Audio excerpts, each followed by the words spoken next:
K-State Extension prides itself on objectivity, being research-based, and being unbiased as parts of its program that set it apart from the rest of the field. But at the same time, really since 2020 and even before that, uh, K-State Extension has been faced with a lot of new challenges whenever it comes to connecting with its audiences. Because of technology, specifically computers and the internet, the way we get info has changed a whole lot since we began the cooperative extension system back in 1914.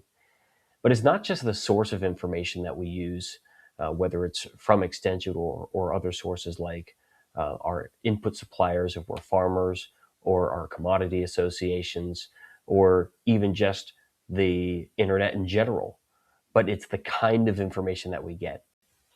You see, for a long time, a lot of media outlets, whether they be in journalism or in the news or in science, which is really where we like to focus a lot of our energy in K-State Extension, since we're based off of the research that's conducted at a land-grant university. A lot of those media outlets have portrayed themselves as being objective and non-biased for a long time, really going back about 130 years. But like I mentioned, the kind of information that we're getting nowadays and that we're engaging with is really not the kind that portrays itself as objective or even has the pretense of objectivity, but really it's a kind of information that prioritizes sensation or sensationalism over accuracy or truth. And that's a really important thing for us to remember as we're engaging in the world of media today, especially using the technology that has brought us to this point. But the problem that we face today, in my view, isn't necessarily that information that we see through all the sources that we get it through have stopped being objective. That's not necessarily the problem, because objectivity as a way that we present information is really a novel development within the past 130 years.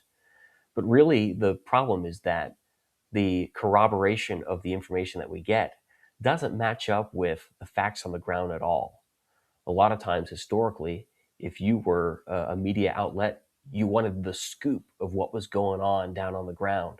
And then you could construct your narrative or your message around that in advance of some of the other outlets so that you could get ahead of things.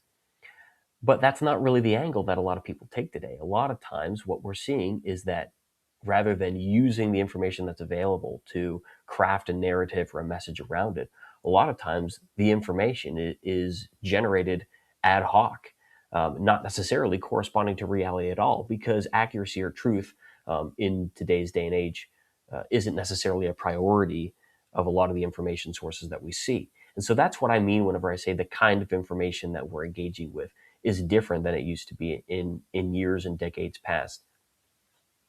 You see, it used to be that all media outlets were biased, and everybody knew it, and everybody disclosed it, whether that be in journalism or in science. In fact, for a long part of the scientific history, going back to the early 16th century, argumentation, taking different points of view over the same set of facts, was an entirely reasonable and encouraged part of scientific inquiry. That's how we get to the application of a lot of the scientific discoveries that have been made over the past several hundred years. And the same is true in journalism. Whenever it comes to public events or politics or economics, a lot of times different outlets would have different opinions on the same set of facts. That's why you see different newspapers back in the day being called the Republican or the Democrat. And that's how a lot of times they got their names, is because they were associated with a particular group of people that had similar ideas or frames of thinking about the same set of facts. So that wasn't necessarily a point of controversy, really, until about the tail end of the 19th century. And what happened at the tail end of the 19th century was we had the Industrial Revolution that brought up a lot of new technologies, including technologies in communications like the telegraph and the telephone. And so basically, we were at a point where our society could theoretically transmit information at the speed of light from one place to another. And right at the tail end of the century as well, we had me saying we, as in the United States, had its first international conflict following the development of these high-speed communication technologies, namely the Spanish-American War. And so what happened during the Spanish American War is that all these different big time media outlets, whether they be in New York or San Francisco or Chicago, that were disclosing their biases at the time, well, they couldn't all afford to have their independent reporters from each outfit go down to Cuba or the Caribbean Sea where the war front was taking place between the United States and Spain. And so what they did is they combined forces to have a smaller cohort of reporters go down so that they could save funds, but also get information quickly back to their readership in the United States. And they called this small cohort of combined reporters the Associated Press. So that's where we get the AP, the Associated Press that we know of today. But that's also where we get a large part of the origin of objective journalism. So the idea of journalism being just straight shooting, only talking about the facts, not necessarily putting your own spin on it. That's something that really becomes prominent right at the tail end of the 19th century. And so, at a lot of middle school and high school classrooms, you'll hear about stuff like yellow journalism, where the journalism ceases to be objective and starts turning into being very biased and very embellished. But really, that's not a phenomenon of changing in the way that reporting was done. What the change that took place was that the Associated Press claimed to have an unbiased portrayal of the facts, but they continued to use the consistent embellishments in each of their media outlets that they continued to have prior to claiming that they were unbiased. So the fact of the matter is that around that time, that whole yellow journalism stuff that we learn about in school took place. There wasn't necessarily a change in how journalism was done in terms of communicating information to audiences. What changed was what those outlets claimed to be true about their media portrayal to the public. So what you have developing in the journalistic world is this pretense of objectivity, where these media outlets say we're objective, but they continue in the non-objective fashion that they always have been. And like I said, that wasn't necessarily a problem because they're dealing with the same set of facts. That's why they have the reporting power that they have. But they're using the facts to construct different narratives and argue for different points of view. So that wasn't necessarily the problem. And a similar trend took place in the scientific world as well during the same time. You had a lot of, like I mentioned, uh, between the beginning of the scientific revolution in the 16th century, really up until the middle of the 19th century, a lot of scientific inquiry depended on argumentation from different points of view. It was really whenever you had this kind of objectivity revolution in the back half of the 19th century, whenever our information is trying to keep up with our technology, the challenges that created is that whenever you have a pretense of objectivity, saying we're only reporting the facts, what happens is you end up with a rigidity in your point of view, so that you end up saying, well, my point of view is the facts. And so that's kind of the problem that arose out of that. And a lot of those attitudes ended up with having some really negative consequences in some in the sciences. I mean, you look at things like biology, anthropology, and phrenology, for example. You ended up with these interpretations of scientific discoveries that are taking place, and these interpretations start being taken as these are the objective facts without any of the scientists' attitudes or biases applied to them. So that was really actually ended up being kind of dangerous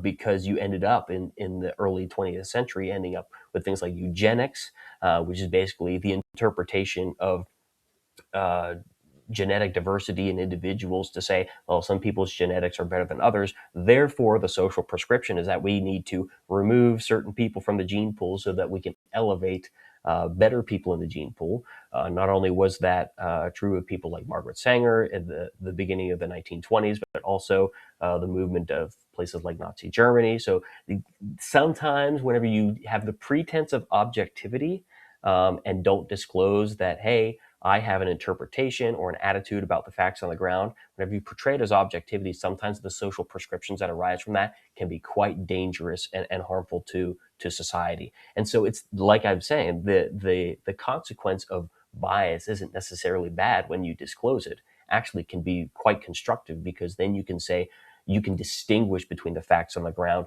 and your attitudes and interpretations about those facts. So I can summarize that point to say that if you can use your biases and your interpretations and portray them as objectivity, then you can really use your messaging to kind of control the imagination of the public that's receiving information, whenever it's journalistically or scientifically as well. And that's really a major pattern that we saw in a lot of communications through the 20th century, really up until the point where we started seeing new innovations in information technology like the internet.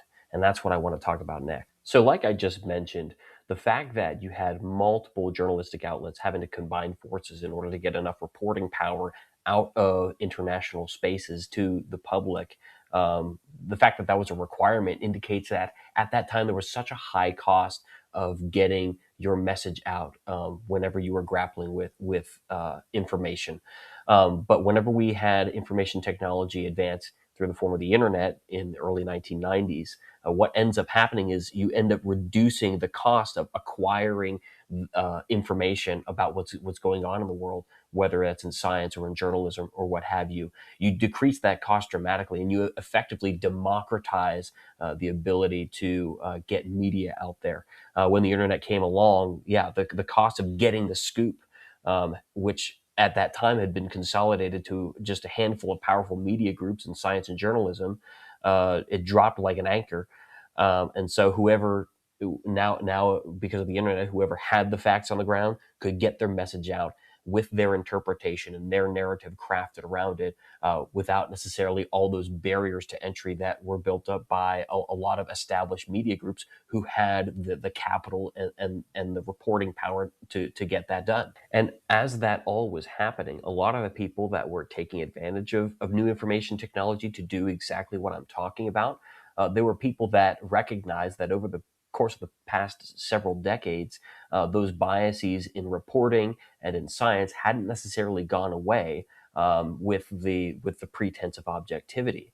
And so a lot of times these different media sources that came out of the internet, that .com revolution in the 90s and 2000s, were people that were taking alternative points of view from the outfits that had developed a lot of reporting power and had a lot of capital in order to get the scoop and craft their narrative and get it out to the public. And so a lot of these people were less concerned about portraying themselves as being objective, because they knew that most people had also known for the past 30 plus years that objectivity in science and journalistic media was more pretense than truth. So the point of view was, as long as you could get the facts, as long as you could get the scoop, your message couldn't easily be crowded out by the established voices that had a lot of reporting power. But just like the new media essentially punished the old for its pretense of objectivity without the fact of objectivity, you could still get punished as a new media member for lack of credibility if you didn't have the facts or if you didn't have the scoop. So just because you came at it from an alternative point of view didn't mean that you had the privilege of not having the facts at the dawn of the internet. You still had to have the information, but you were able to kind of provide counter points of view to a lot of the established voices that had been in place for quite a long time. So for a short period of time, which in my memory seems like about a grand total of 10 seconds, you had this kind of perfect equilibrium of information dissemination where you had a lot of established media voices in science and journalism that were continuing to uh, portray themselves as objective, but really just crafting their narrative around the facts. And then you had a lot of these alternative media that were brought on by the advent of the internet and mass communications, that were giving an alternative point of view around the same set of facts. What happened in the past 6 or 7 years, really, as a combination of multiple things happening at once, was that kind of, in my view, semi perfect equilibrium really came crashing down. And I think the main thing that really catalyzed all of this, bringing it together to bring that equilibrium down, was something that we've really tried to expunge from the public imagination, which is the COVID-19 pandemic. It's really interesting as I bring that up that almost no one talks about the pandemic anymore, even though it was a mass event in global history. It's just something that we've purged from our minds because it was so distasteful, and for some people, it was really rattling. But I really think that it contributed to some of the decline in information dissemination that we see today, and also some of the new challenges that we see in information dissemination in the extension world. So, what we were seeing at around the time that the COVID pandemic really started taking off was we started having a lot of sophistication in internet algorithms, basically connecting users of the internet with information. And the tools, the coding, and the algorithms behind the scenes that kind of connect people to the information that they get to see. Those became a lot more sophisticated than they had in the past 20 years of the internet.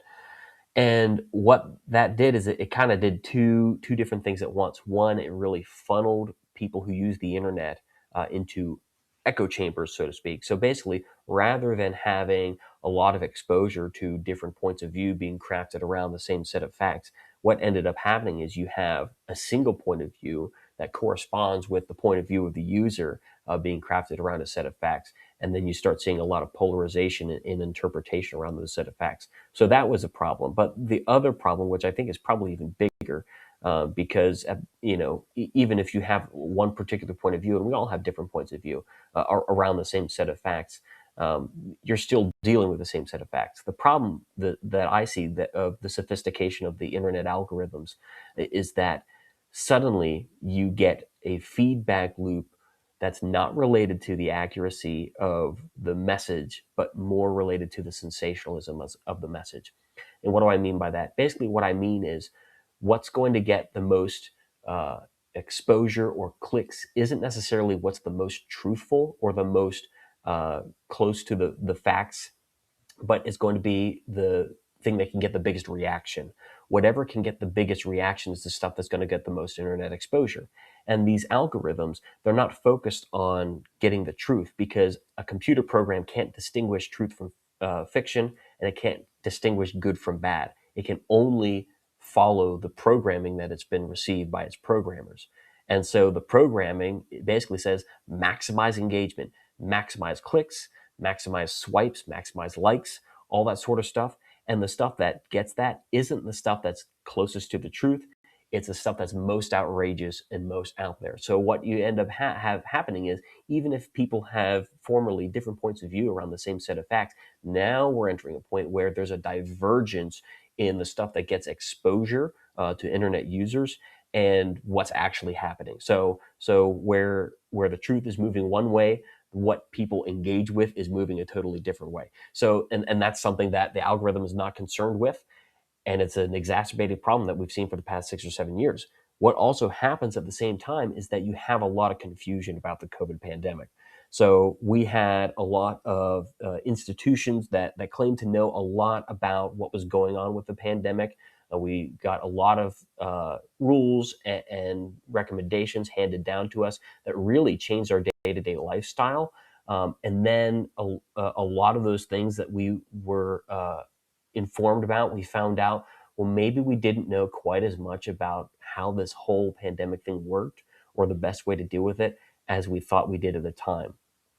And whenever your actions, actions that are going to be invasive to your everyday life, uh, whenever they turn out to be only part of a story and not the whole story of what's going on, suddenly your trust in the conventional established information structures fall apart. So at the same time that you have these sophisticated algorithms rewarding sensation over truth, you also have confusion about one of the most important parts, aspects that is powerfully impacting people's everyday lives. So it's almost like a perfect storm of negative consequences taking place. And the result is you have an information crisis on a mass scale.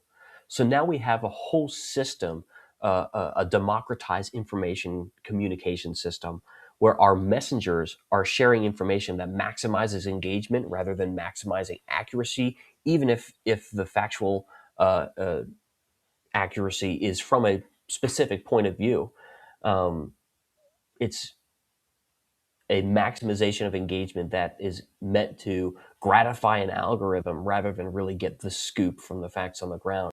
I'll give you a perfect example. It really wasn't until the last 5 years that people started talking about conspiracy theories like the earth is flat or we never landed on the moon. No one would have dreamed about talking about these things. Not only are they completely ludicrous, but they're completely irrelevant to everyday life, to bring up these kinds of controversies. And yet they gain traction mainly because they're so outrageous. I think about one of the most historic moments in my life just happening just a couple of weeks ago with the return to the moon with the Artemis 2 launch. That was a monumental moment for a lot of us because that was the first time that many of us had ever seen any astronauts go to the moon since we hadn't been there since 1973. And yet, immediately after news breaks of them making it to the moon and such, you have tons of internet content about how it's actually fake. And part of this isn't to say whether or not some people are dumb or off the rock or something like that, but the fact that there's so much content like this on issues like these that shouldn't necessarily be very controversial just kind of highlights the fact that these internet algorithms are rewarding sensation rather than they're rewarding accuracy. So that's another challenge, just to highlight the broader challenge. And this really kind of follows um, some of the old classical scholars like Plato and Aristotle in their discussions on the development of nations, but on a mass media scale. Basically, we've gone from an aristocracy, which was basically you have a handful of media outlets kind of controlling narratives around the facts. Then you move into a democracy where you have the internet allowing basically everybody's voice to be heard. And now we've gone from aristocracy to democracy, and now we're in anarchy. So it's kind of following a lot of those classical philosophers' interpretation of the development of civilizations.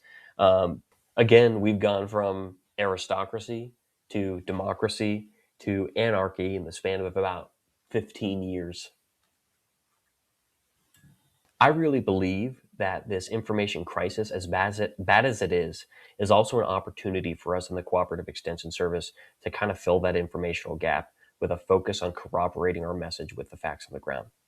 And one of the things that we have to remember is that as much as we want to be unbiased, we do have to disclose our bias. But particularly, we have to disclose our bias that our interests are in favor of our shareholders, namely the public, our people in our counties and communities that we serve every day.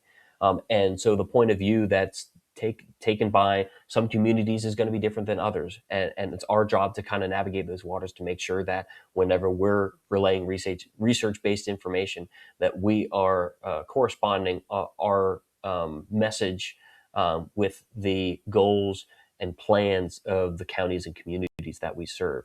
So it's not a matter of eliminating bias, but really tailoring our bias to meet the needs of the public, but also making sure that we're corroborating the message that we have with the research that informs all of our extension activities.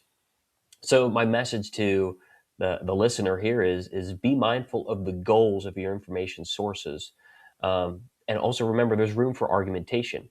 Argumentation is really a key cornerstone of scientific inquiry, where we get a lot of our research-based information from. And our goal at K-State Extension is and ought to be biased towards helping our people.